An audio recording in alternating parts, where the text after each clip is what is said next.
Okay, so welcome everyone.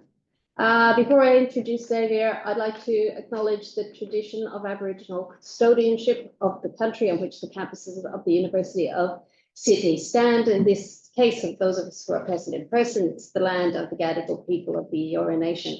We pay our respect to the knowledge embedded within Aboriginal custodianship of country, wherever we live and work.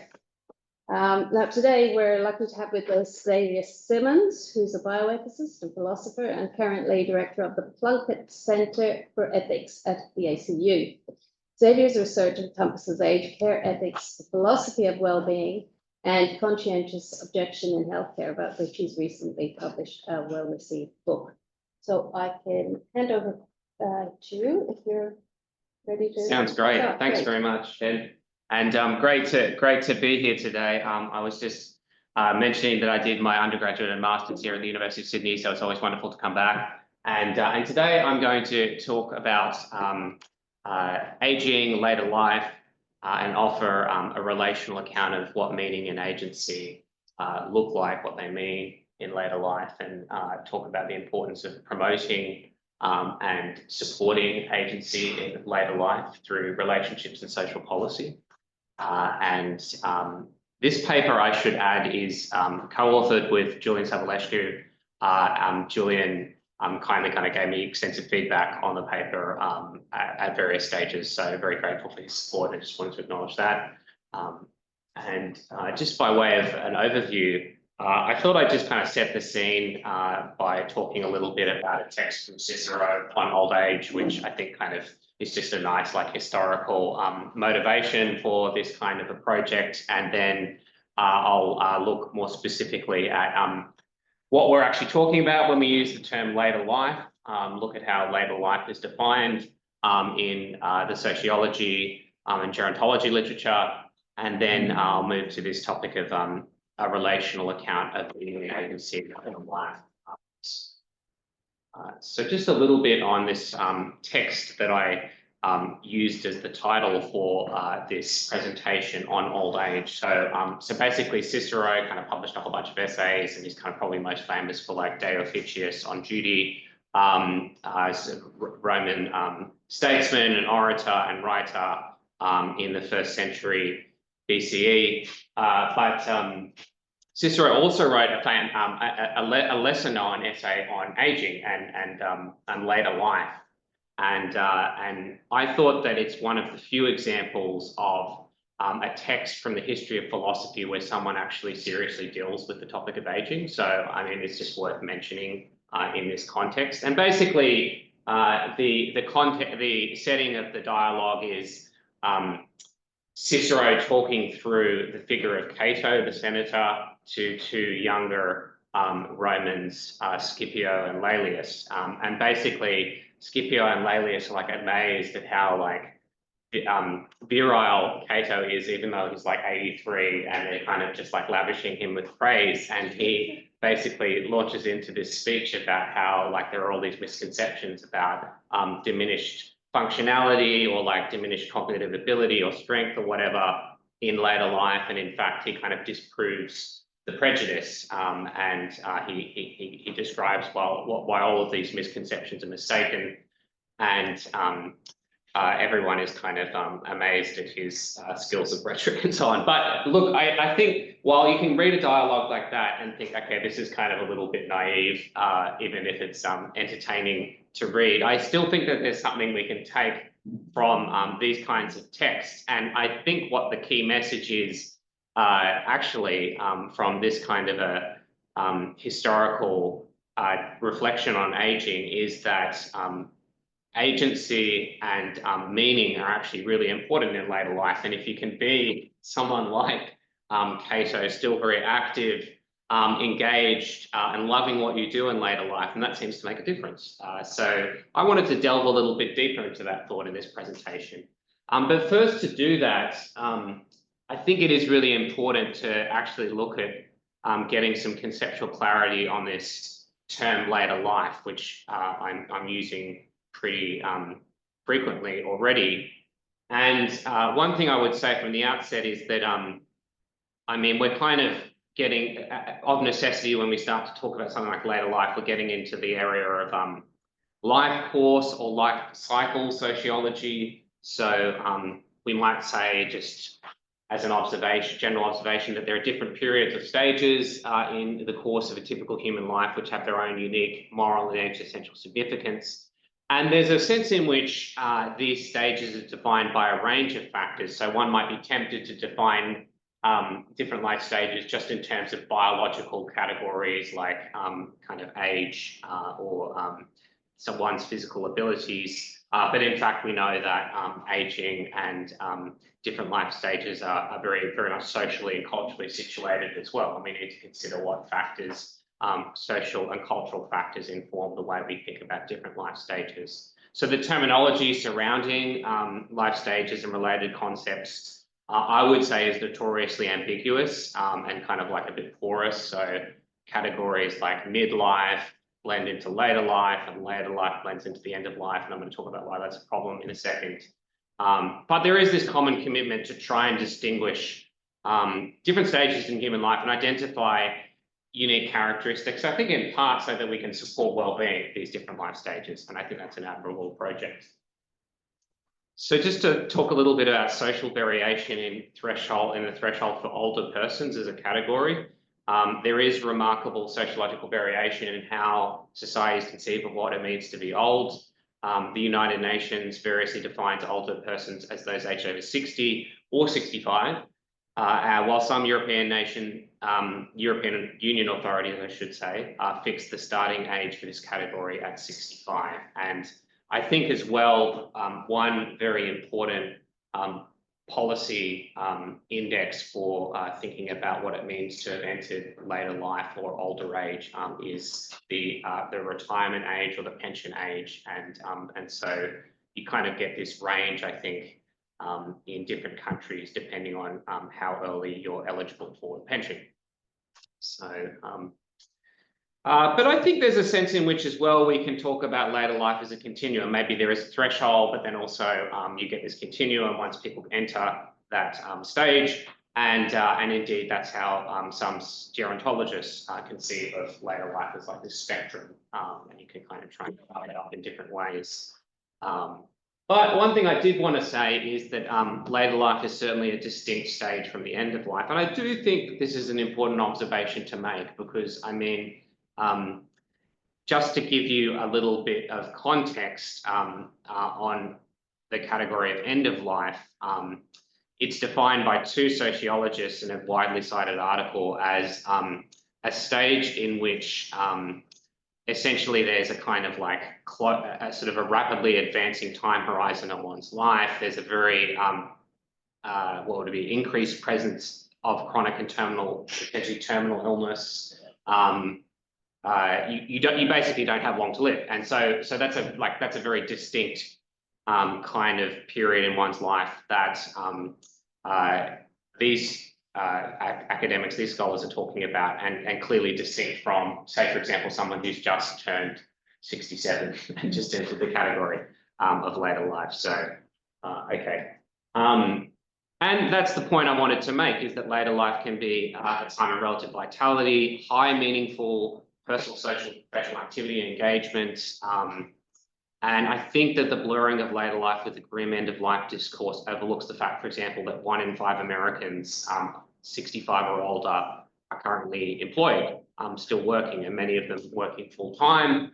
And that's increasing. We've sort of been increasing in recent decades.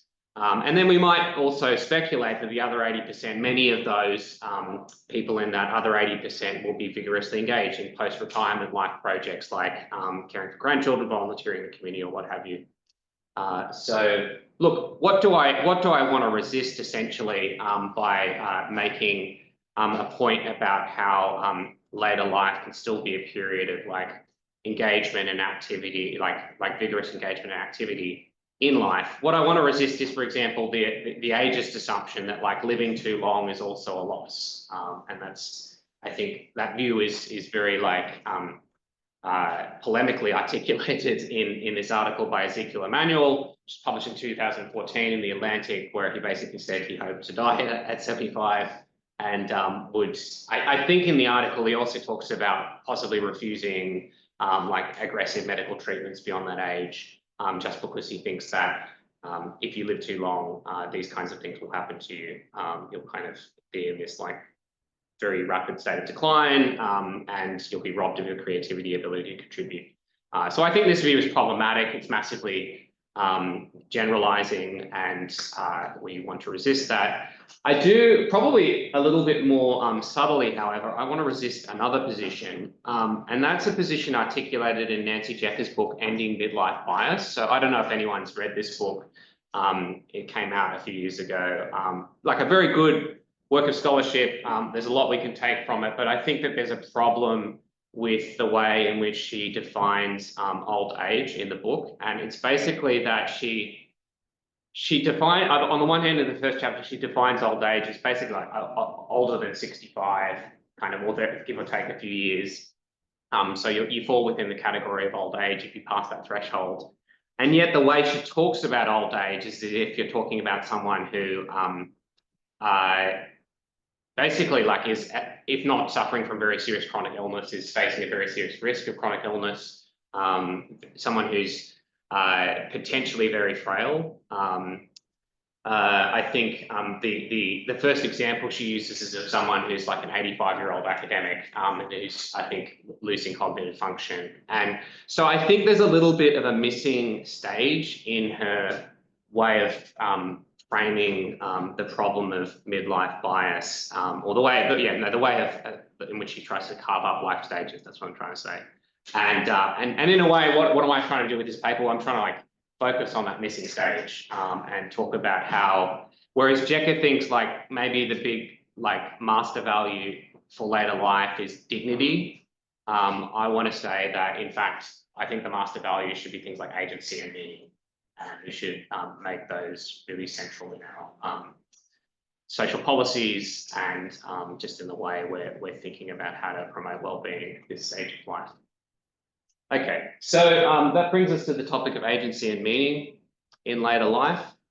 And I think that the remainder of this presentation will try and focus on how having agency to realize meaning is vital to flourishing in later life, and how when this is undermined, a person's well-being greatly diminishes. I'm going to talk a little bit about this idea of like a later life crisis, because I think this is understudied, and yet I think that it's a real thing. My mum had to retire maybe like 7 years ago, and it was kind of like a forced retirement. She'd worked as a school administrator for many years, and she was sort of forced into early retirement, probably about like 3 or 4 years earlier than she wanted to retire. And that was a time of crisis for her. And I kind of saw what I then read about in the literature happening in the life of my mum. And I sort of thought like, this is a serious thing. Unfortunately, like, I think mum was very well supported at that time, and she didn't take that big a toll on her, but it was hard, and she did have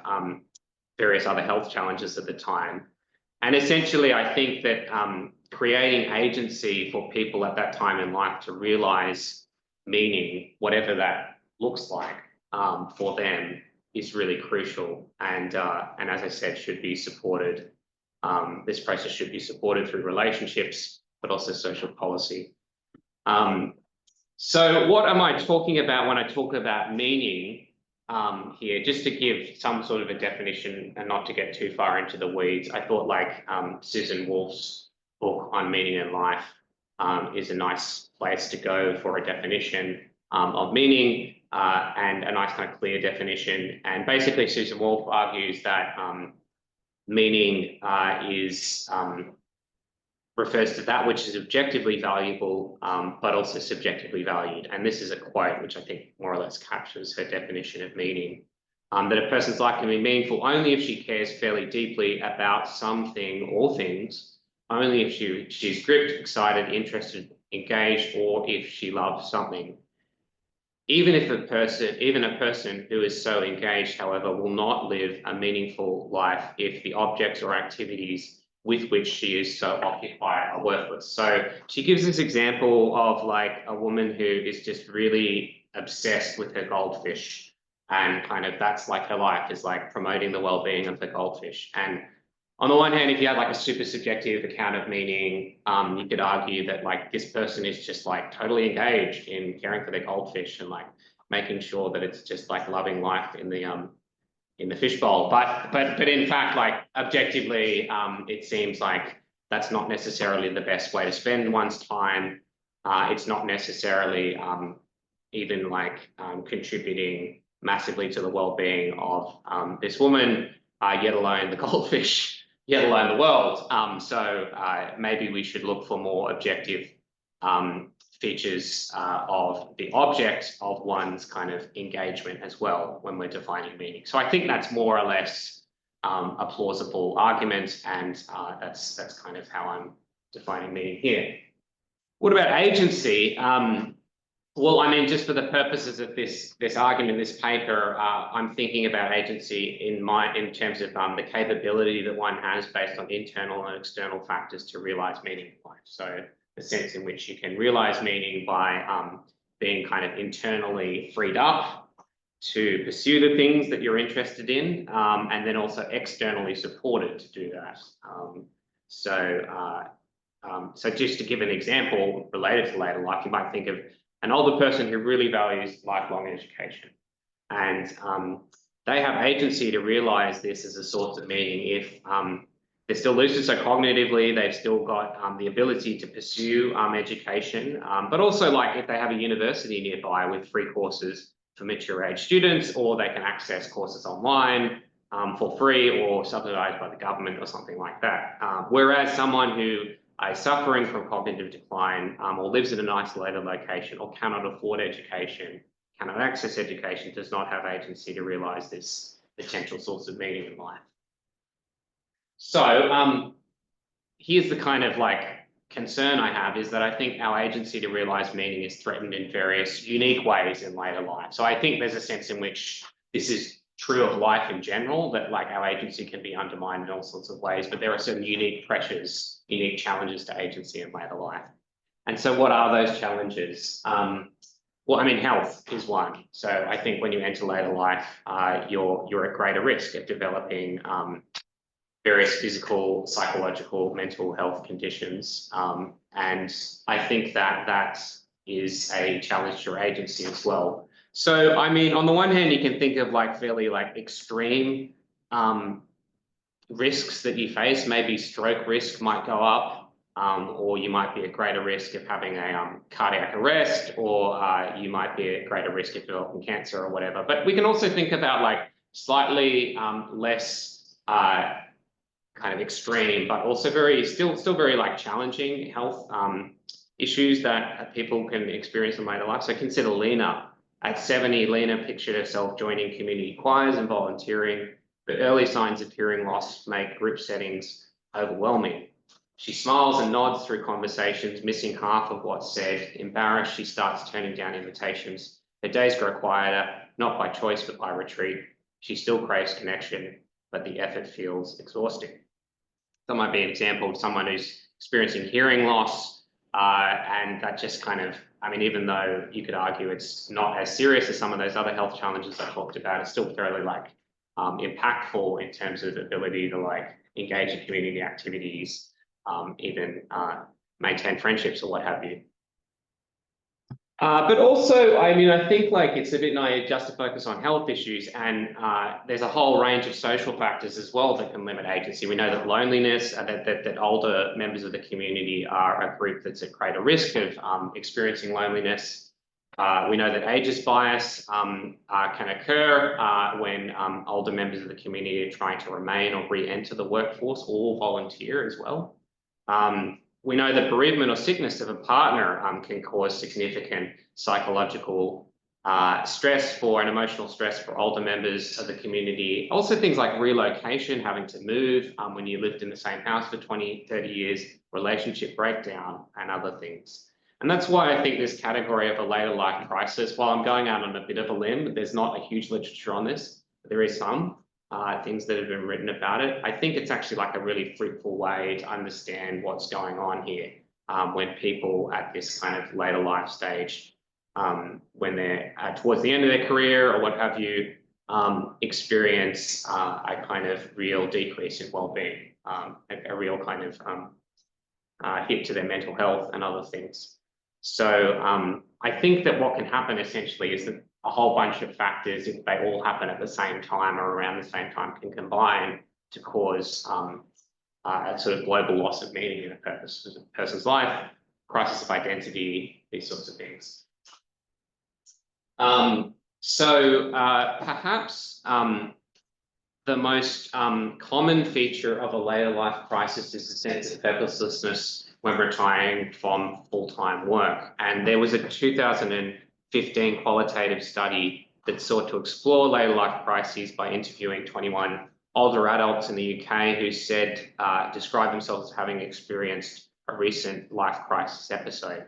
And so one of those respondents said, there are things you lose when retiring from full-time work, and what you do lose are your routines, your friends, those sorts of things, and that's not good.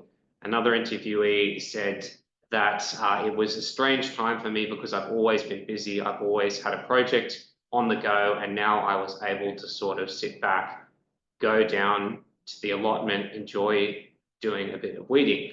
So, and then I think that there's kind of mental health effects of these and other pressures that might, or kind of other challenges that might arise at this time. So these are all quotes from the same study.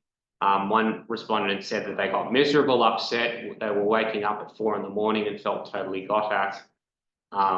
Another respondent said, yes, I felt down a lot of the time. Yes, it's difficult to stay optimistic when something like that is going on. I think in that case, it was someone who'd actually lost a loved one, as well as facing other pressures. I've just had had 5 fairly miserable years, and so on. You can read these quotes on the slide.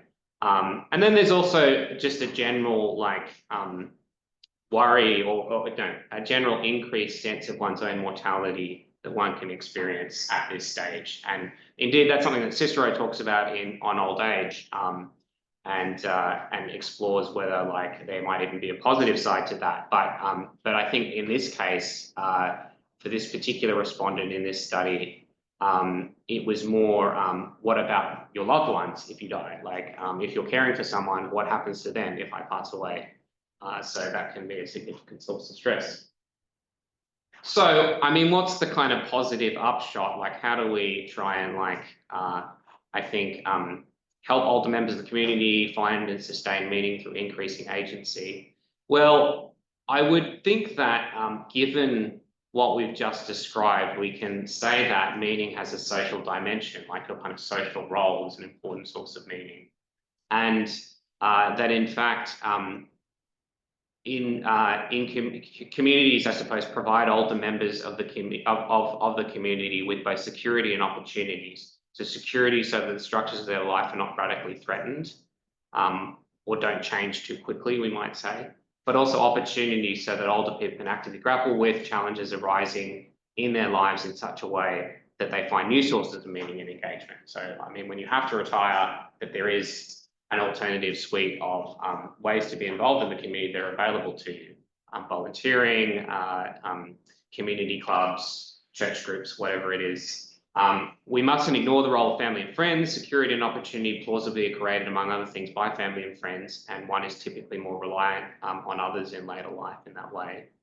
And then, I mean, I suppose just to draw a distinction with a midlife crisis, maybe if say the challenge in midlife is to be comfortable with the closing of doors, I think in a sense that's what a midlife crisis is largely defined by. Your options are closing and you get a bit scared by that. Well, maybe the challenge in later life is not despairing and assuming that all doors are closed, but it's also about creating the right kind of social network, doing that for yourself and doing it for others.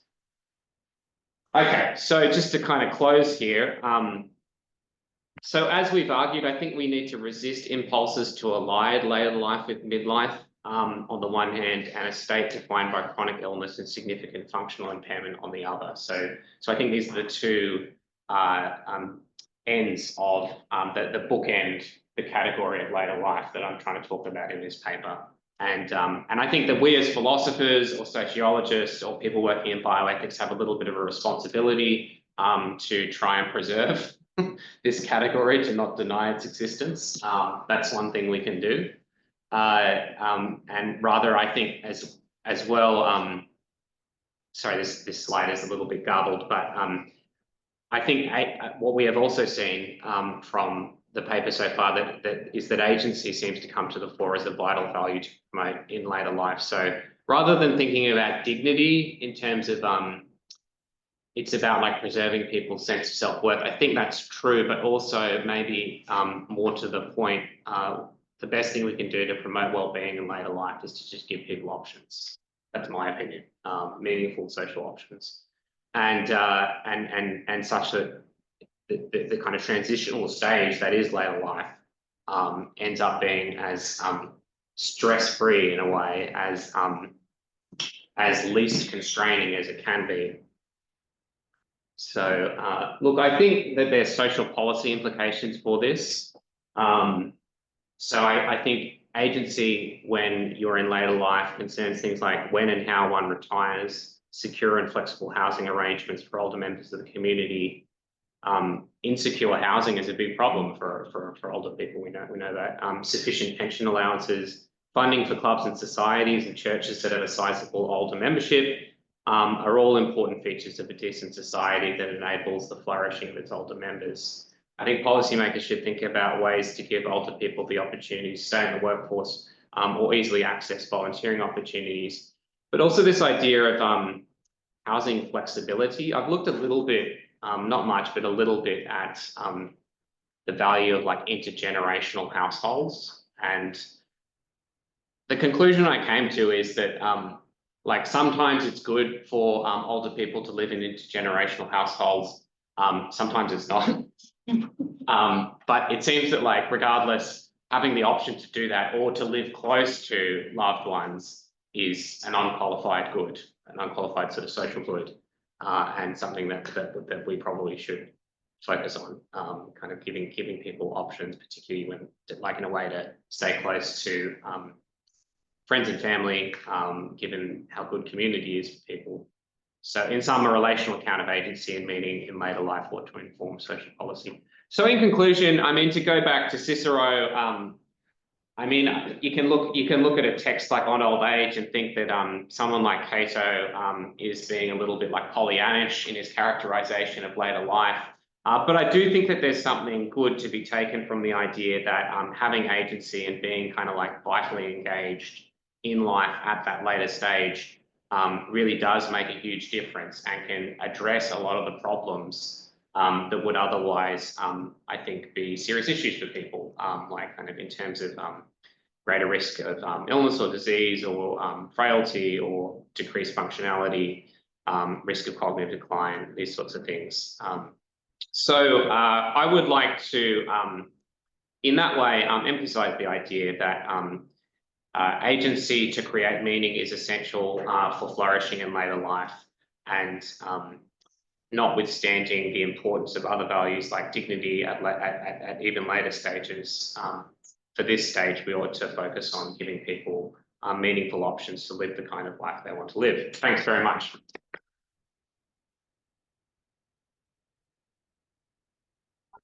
Thanks very much, Xavier. That was super. Thank you very much for presenting it to us, and to be willing to take some questions. Sure. And we got lots of time, which is good, clearly. Just before I grab you all, really, to let the people online know that you'll need to put up your hand, and then I'll integrate you with the people in the room as well. We can't really do it with the chat function.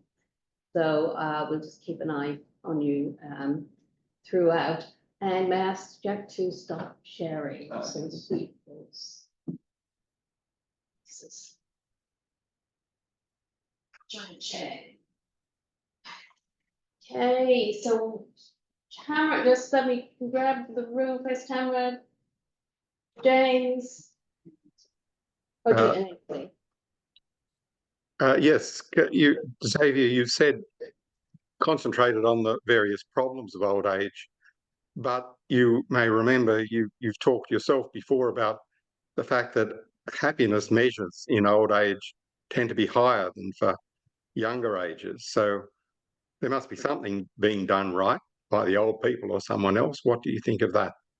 That's a great question, Jim. Thanks very much. Yeah, I actually was thinking about that when I was just pulling things together for this presentation. So just by way of background, I've done some research on how different age groups score on flourishing scales or kind of well-being scales, and there seems to be a trend, at least recently, in fact, yeah, recently as opposed to say 30, 40 years ago, of young people scoring worse on well-being and flourishing scales than other generations. So essentially there being a kind of linear upward progression in people's well-being scores as you go up age groups, and young people sadly being like the lowest, scoring the lowest on all sorts of indicators for well-being. And it used to be the case that those curves look more like a U shape, so giving a little bit of grist to the mill of the midlife crisis theorists. So so what's going on there? And to Jim's question, like kind of are we doing something right? Are people doing something right in later life to sort of make their lives much happier, much more fulfilled? I think that that can, well, I think that there seems to be, it seems that if they're scoring well, better than other generations, there's obviously something that's improved maybe, or at the very least, they've stayed the same and other age groups have got worse in recent decades, Jim. So I'd need to actually look a little bit at what has changed exactly in one of the challenges with these survey tools is that some of them are fairly like new, so we don't have like long-term administration of the survey tool, whereby we can compare like how people scored 50 years ago to how they're scoring now. But I would say that nevertheless, like notwithstanding all of that evidence of kind of people doing pretty well in later life, that there's still a significant minority of people in later life who experience something like what I've described. And so notwithstanding maybe a kind of general positive results for these wellbeing scales for people in the kind of 65 plus category, I think there's still nevertheless something that we can do to further improve wellbeing at this life stage. And yeah, I'll have to think a little bit more about that one, Jim, though. It's a really good question. Thank you, Tamara. Xavier. I was really struck at how much your paper here aligns with this field called healthy longevity. You've heard of that? So it's kind of very much along the same sort of lines that people do better as they age when they continue to maintain, either workforce or stay engaged, whatever it is that they value doing. So I just wonder if you would comment on where you might see your work. Yeah, great. So maybe I'd say two things. So the first thing is that, okay, I think that might be an answer to Jim's question. maybe that kind of a development like in social policy and just the way we think about aging has really helped. Like kind of we're sort of thinking in much more positive, holistic terms about like what it means to age well. And so yeah, I have thought a little bit about that. And I know that when I was in Singapore in 2023, I think like literally like the week I was there or a week before, the government released some big policy plan for the next 10, 15 years to focus on healthy aging or kind of I forget what the term was. Longevity, yeah, essentially. Like with the recognition that Singapore is a super age society, and I think kind of recognition of all the challenges that come with that. And so I think that longevity, this sort of like active aging, healthy aging movement is really good. But I think that at the same time, it seems kind of biological and maybe kind of social as well in its focus, which is which is all good and relevant, but I just kind of wondered when I looked at some of those like policy documents, whether there's a very like robust understanding of like agency as well. I don't think there is. And so like, I think maybe that's something that could be added to the frameworks to enhance the way we're helping in promoting well-being in later life. Yeah, that would be the main thing. Yeah, that I would say. James. Thanks for that. It's really, really interesting. I'm curious about the difference between dignity and agency. And I'm a student, so I may not be over this properly. But is agency not like inherent in dignity? And if it isn't, can it conflict? Okay. Is agency not inherent in dignity? Okay, so I might just say how I understand dignity, and then we can maybe see whether I have an answer to your question. So I mean, I understand dignity to basically I think about dignity as having like two sort of aspects to it. Like there's an intrinsic aspect. There's a sense in which like we talk about dignity as kind of like property of all human beings. So like thinking about the Universal Declaration of Human Rights, that understanding of dignity is sort of like this inalienable property that you have by virtue of your humanity, which on which kind of supervenes certain rights, certain duties that people have to you. But then there's also like an acquired sense of dignity, a dignity that can be gained and lost. So I think that yeah, like that's relevant to aging, for example, because I think maybe as a result of age-based prejudice or you being kind of pressured or pushed to do things or to kind of change your life in ways you don't want to, you can lose your dignity. So maybe that's kind of where a connection emerges. There's probably many connections, but like not being able to, I think like promote your own dignity, I suppose, maintain your own sense of dignity maybe, because you face these kind of social barriers, that is a limit on your agency and has significant consequences for your dignity. Yeah, so that's kind of how I would see the relationship. Does that I don't know if that's helpful. Yeah. But you're also saying that you should and can have agency over other things as well that may conflict with. You may not necessarily need to promote your own dignity. Yeah. You can promote something else. That's exactly right. Yeah. That's really helpful. Yeah, definitely. Like in a way, so yeah, dignity. I'm not saying dignity is not important. It's like you need agency to promote that and a whole bunch of other things. And that could look different depending on what's a priority for you in life.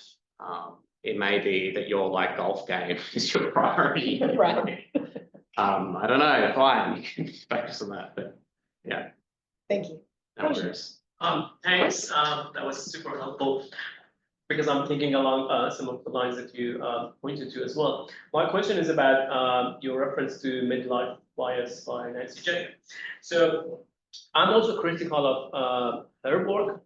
I'm critical of a particular line of reasoning in her work where she talks about life stage relativity of values. So the point is that the values are relative, or the values that we collectively should focus on are relative to life stages in human life. Are you also criticizing that? Meaning that you say that, okay, I accept the life stage relativity of values thesis. I'm just thinking that the relative values in later life should be agency than dignity. Or you also critical of the fundamental thesis in the first place? Yeah. So okay, like in general, I'm not critical of the life stage relativity of values thesis. I do think that there are some things that are like, there is such thing as like human values that you can talk of, which like relate to just capacities that human beings have. And in that sense, like they transcend life stages. So for example, it might be knowledge, I don't know, or rational activity if you're kind of super Aristotelian, like, and you could argue that that's something that's important at all in different ways, but nevertheless still important at all life stages. and it's a problem when it's impaired or like diminished or limited or prohibited from growing, like constrained from developing. Yeah, so I think there's a certain sense in which there are human values that transcend life stage, but I also think there's a sense in which like values change over the life course, and to promote well-being, in particular, like subjective well-being, we want to pay attention to those more like life stage specific values. So in this case, agency, maybe in like towards the end of life, dignity, maybe in early life, it might be care and feeling supported and secure. That's a really important value for children. Maybe in kind of like early to mid adulthood, it might just be autonomy. Yeah. So I'm really thinking out loud here. I both you and Xavier. Okay. I look forward to, yeah, I mean, I would like to hear more. I don't have, like, these are some of the first times I've thought about these questions, so I'm still open to revising my views. I just think that the values are not related. Yeah, sure. Look, I mean, I believe in objective value, if that's helpful, yeah. Thank you. Thanks a lot. Ainsley, in a second, Jack, might I ask you to check what's in the chat? I can't see it from the screen. Yeah, just someone saying they had to go. Oh, okay. Important to acknowledge. All right. Thank Jacqueline for coming. So should I Go go ahead. next? Yeah.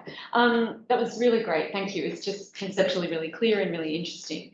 And I wanted to pick up on that you talked about agency as a capacity to realize meaning.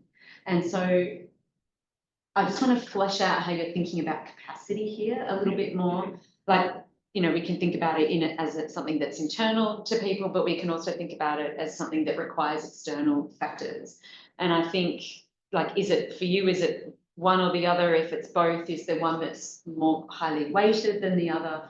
And I guess particularly with respect to external factors for this capacity to realize meaning, in a country like Australia, where we have these absolutely gigantic geographic spread of population and lots of people that really live with quite significant structural barriers of lots of different kinds to accessing the kinds of things that we believe will bring well-being in older age. You know, what duties does that give rise to? So that's probably two questions in one, sorry. One is like how you're thinking of capacity, and the second is, if it is external as one of the factors, what does that give rise to? Yeah, that's great. No, that's very clear as well. So I mean, I think that maybe for the first question, even there's a sense in which, like, what can we do the most about? I think with the internal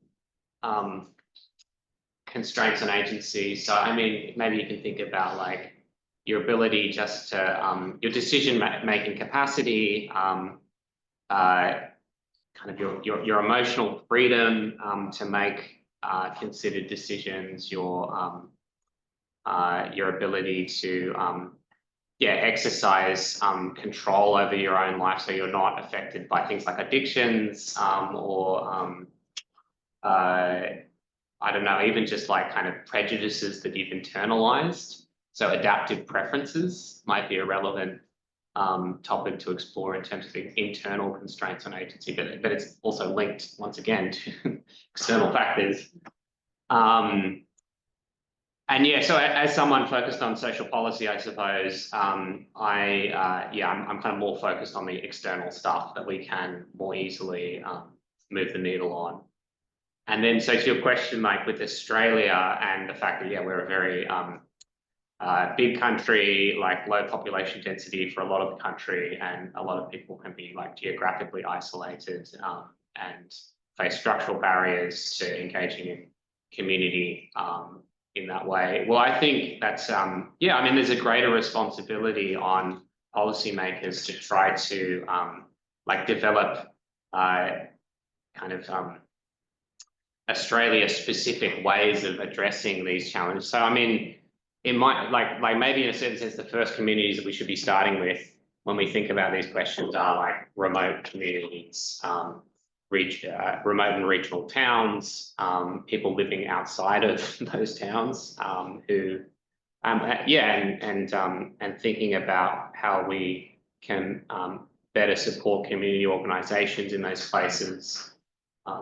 there are, like, in a way, there's yeah, I think in general there is there's an intuitive grasp that our society seems to have on this problem, in that we've got things like men's sheds, and we've got things like I don't know, like we've tried to create volunteering opportunities for older Australians, but And the University of the Third Age is really. yeah, sure, that's right, yeah, exactly, yeah, and then the thing is, I really need to like read more about like what's already being done, but I would completely agree with you in that yeah, we have a responsibility to try in particular to promote the well-being of Australians living in regional and remote areas, and yeah, like, I mean, I really think this is actually quite a big issue, and so we should take that very seriously. The Australian Department of Health and Aged Care, and the federal department, sorry, and New South Wales Health, but also I suppose, like, in a way, it would be something that would have to like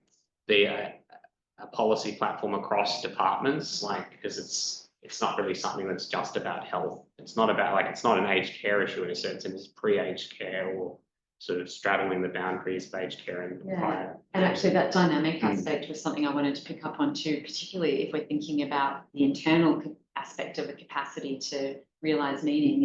This is going to be dynamic and changeable over time, both in both directions. Like our capacity might diminish when we're particularly vulnerable, but it could also increase with the right kinds of support. So those two things kind of speak to each other, I think, as well. Yes. Yeah, that's right. Yeah. Okay, thank you. Diego, and then Narcissus. Yeah, thanks for that. It's not my area of research. It's always really interesting to learn about something completely different. But one of the things that I thought was interesting was the idea of agency to realize meaning. Sort of, you can couch it in broadly kind of liberal accounts. So I'm on board with that. But one of the things that's interesting is what the obligations of society did. So I can see why an individual would adopt the position that you're adopting. But then from the social perspective, what are the values that a society wants to espouse? One of them might be liberty in some capacity. So we can sort of understand as you're speaking about it. But it would also presumably be, if we're sort of in a liberal democratic society, some form of egalitarianism, some understandings of egalitarianism. So then all of a sudden the question becomes, what are the obligations on society to provide the resources? This kind of gets a little bit to Ainsley's question, but I guess it's a bit more kind of higher up. So there's at least two ways that this cuts that I think. So one is, do we have differential obligations socially, depending on people's starting points within an age bracket? So do we have a greater social responsibility to those who are of lower socioeconomic status than those who are of a higher, or who have sort of built-in safety nets versus those who don't? But then this also then gets cut the other way with regards to the age quadrants, or the age sort of brackets. So if what you're really interested in is liberty in some capacity and agency, do we then actually have an obligation to give more resources for beginning of life? So you get into those sorts of arguments. Sure. So I'm just wondering where what your thinking is in terms of, so there's the agency argument, but then there's the duty argument, and I'm wondering if you can flesh out what that looks like, that social duty argument. Yeah, that's a really good question, big question, and maybe like I can have a stab at Sure. a few of those speaking to those issues. So maybe with the question about who we should prioritize, like should in a certain sense, we have limited resources, should we prioritize younger age groups over older age groups, all other things being equal? I think, yeah, there might be something to that, but my concern is that part of the reason why we haven't really addressed these sorts of issues as of yet is it's self-reflective of some sort of ageist bias. And also like maybe a prejudice where it's like, these people don't have chronic health issues, so they're not that bad off, so like, they don't matter as much. But actually, I think that just well-being is a much more complicated concept than that. And even if you're just like someone who kind of knows the cost of everything and the value of nothing, you could probably do economic modeling to show that if you address these issues, you would save governments a lot of money. So yeah, that would be my concern. I mean, obviously in the bioethics literature, there are figures like, I don't know, like Ezekiel Emanuel and Norman Daniels. I think you kind of make these like arguments. Yeah, Daniel Callahan. They make kind of fair innings arguments and say that after a certain point, your needs count for less, but sort of are less of a priority because of like the fact that there are people at earlier life stages who haven't had the same opportunities as you've had. So yeah, my thesis actually was on healthcare resource allocation, and I did try to argue against those views on the grounds. Well, I mean, I'm trying to anyway. I'll have to go back and think about what I actually argued. But basically, I'm kind of like more on human rights grounds, basically, like that. I think that your needs don't start to count for less when you get older. That's my view, and I think it's because you still maintain that intrinsic dignity. You still have that intrinsic dignity, and so I'm not in favour of rationing healthcare resources on the basis of age as a rule. Yeah, I think you can use other criteria which might loosely track age, but to use age specifically, I think, is immoral. Anyway, strong claim. No, it's interesting that you went the human rights route, because actually that was a note that I had, because then the question becomes, who is the duty holder, which I'm like, so there's that aspect. Anyways, but we can continue. Yeah, I don't want great. Like obviously. No, yeah. These are big questions. I haven't really thought much about those questions, so appreciate that. So I think we have time for Narcissus' question. You're still there, Narcissus. Thank you. Hi, Xavier. Thanks. A great talk. Just a quick question. I noticed you used the phrase later life often, and I'm just wondering whether you've considered that what is later life really depends on life expectancy. So you might have young people who have debilitating illnesses and they might live for quite some time, but they don't expect to live till they're 80, so they never reach old age.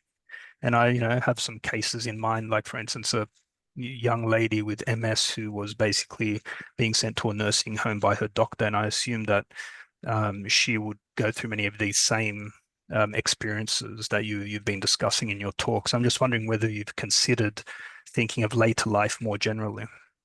Yeah, I mean, I think it is in that way relative to life expectancy, Narcissus, and I think that one of the reasons why this topic has become, I suppose, more worth exploring is because we're just living longer now, and there's a lot more people who fall into this category of the sort of, I don't know, like later life period where you're not suffering from major chronic health issues, you're not suffering from a terminal illness, but you are forcibly old and older, and have these kinds of there are these risks of vulnerabilities in your life that are more pronounced. So, but you're right to say that it is a relative concept. So, is your question like, if someone had a life-limiting illness, like would they kind of in a way be eligible for being considered part of this group at an earlier stage of their life, given that their life expectancy is different to other like the kind of normal like average life expectancy of society? Is that? I'm guessing just whether conceptually you can separate those groups out and on what basis you would. Yeah. I mean, if they're both, facing the end of life in one way or another, they're not at the end of life, but, they're at that stage of their own life journey. And whether or not, you can, on what basis would you make a distinction between, say, somebody who's 25 and is not expecting to live past 40 and somebody, sure. Yeah, I mean, I think maybe the difference would be that I think someone's life circumstances are so radically altered when you find yourself in that position that you'd almost want to give like a unique treatment to like a unique framework almost to someone in that case, say someone who's 25 and has a chronic illness, which means that they're not going to live past 40 or something. Like that's it's also kind of, there's a rareness about that situation. It's not obviously not to kind of dismiss it at all, but just that like maybe the kind of big picture social policy considerations that I've been talking about, some of which pertain to things like kind of retirement from the workforce. Well, I suppose, yeah, maybe in a certain sense, like if that were an issue for someone at that age because of an illness or other limitation that they faced, you could sort of make the same moral arguments for whatever, like using government support to try and create opportunities for them. Yes, but look, I have to think a bit more about that one as well. Thanks, Xavier. If there's a tiny question, we can have that. Yeah, I had a quick one. Thanks for a very interesting talk. I just noted you made a important distinction between end of life and later life. And I was just wondering if you were thinking that the sort of focus on promoting agency, if that's somehow different at that end of life stage, or if like at the end of life we start switching to focusing on dignity and promoting that, or if agency is also important there. Yeah, great. That's a good, yeah. So my answer is that I think things, the kinds of values that seem to matter a lot for people at the end of life, just from my limited reading in kind of the PAL care, cancer care literature, like people experiencing it, like living with a terminal illness, seems to be things like, yeah, dignity is one, clearly, like, and we saw that in the euthanasia debate, right? Like, I mean, dignity, like, is one whole sort of like subcategory of debate within the broader euthanasia policy debate was like, what does it mean to have dignity at the end of life, and kind of competing conceptions of dignity being promoted. So I think dignity is clearly something that matters to people at the end of life, but also things like relationships, spirituality, yeah, what else would there be to include there? Certainly like quality of life consideration. So being able to die, having the ability to like die at home if you want to die at home, or whatever, to like be able to tick things off your bucket list in the final 6 months of life. Like, so there's still elements of agency there in a certain way, but I would say that partly because you don't have that long to live, like the idea of like kind of big picture questions about like who you're working for, Right. what you're doing, like start to matter less. Yeah. Thanks. No worries. Thank you.